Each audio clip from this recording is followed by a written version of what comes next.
નમસ્કાર મિત્રો, જય શ્રી કૃષ્ણ। આજે આપણે આપણા દાદી અને નાનીના સમયની રેસીપી બનાવીશું। આ રેસીપી આરોગ્યવર્ધક હોવાની સાથે ખૂબ જ પૌષ્ટિક છે। 4 અલગ ધાન્યમાંથી બનતી આ વાનગી સ્વાદિષ્ટ હોવાની સાથે શરીરને પણ ભરપૂર પોષણ આપે છે। આ પરંપરાગત વાનગી વિસરાતી જાય છે, તો ચાલો મિત્રો આપણે ભડકું બનાવીને આપણે આપણા દાદી અને નાનીના સમયની યાદોને તાજી કરીએ।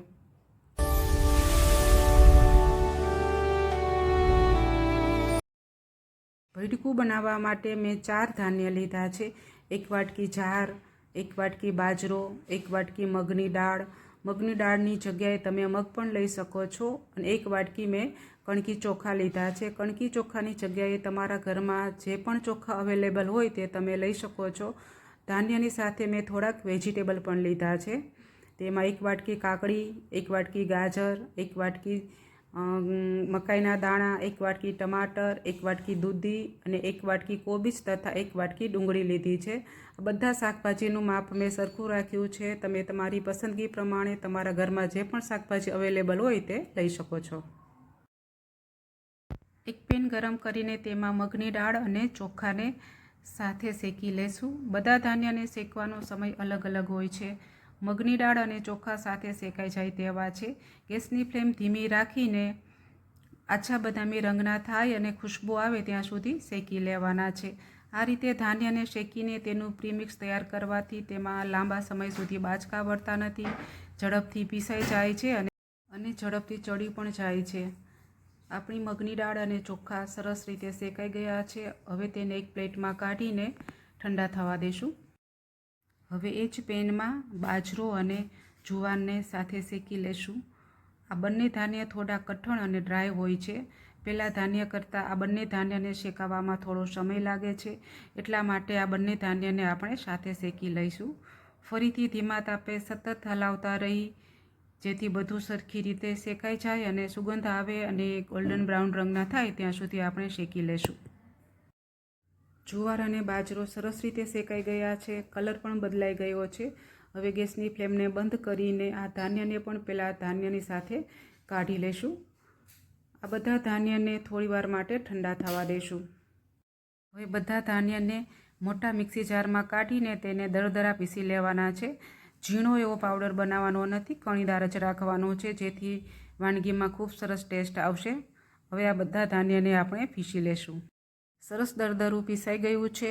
આ મિશ્રણને તમે એરટાઇટ કન્ટેનરમાં ભરીને 2 થી 3 મહિના માટે બહાર અથવા તો ફ્રીજમાં ભરીને સ્ટોર કરી શકો છો અને જ્યારે ભડકું બનાવવાનું મન થાય ત્યારે બનાવીને ખાઈ શકો છો। આ મિશ્રણમાંથી આપણે 1 વાટકી મિશ્રણ કાઢી લેશું અને આ 1 વાટકી મિશ્રણમાંથી જ ભડકું બનાવીશું। બાકીનું મિશ્રણ એરટાઇટ કન્ટેનરમાં ભરી લેશું। એરટાઇટ કન્ટેનરમાં ભરવાથી આ મિશ્રણ લાંબા સમય સુધી બગડતું નથી। આ રહ્યું આપણું પ્રીમિક્સ। હવે એક પેનમાં 3 ચમચી તેલ ગરમ કરી તેમાં અડધી ચમચી રાઈ, અડધી ચમચી જીરું, 5 ચમચી હિંગ અને 8 થી 10 કરી પત્તા નાખીશું। થોડું મિક્સ કરી લઈશું। આ વઘાર આખી વાનગીનો સ્વાદ બદલી દે છે। ત્યારબાદ તેમાં 1 ચમચી આદુ, લસણ અને મરચાંની પેસ્ટ નાખીશું।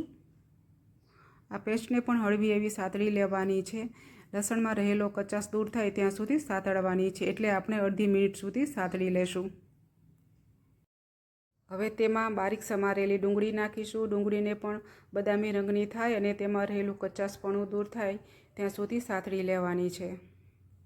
ડુંગળી સરસ રીતે સતળાઈ ગઈ છે। હવે તેમાં શાકભાજી નાખીને તેને પણ થોડીવાર માટે ગેસની ધીમી ફ્લેમ ઉપર 30% જેટલા સાતળી લેવાના છે। શાકભાજી સોફ્ટ થઈ ગયા છે। હવે તેમાં 1 વાટકી ટમાટર અને 2 લીલી મરચી નાખીને 1 મિનિટ જેટલું સાતળી લેશું।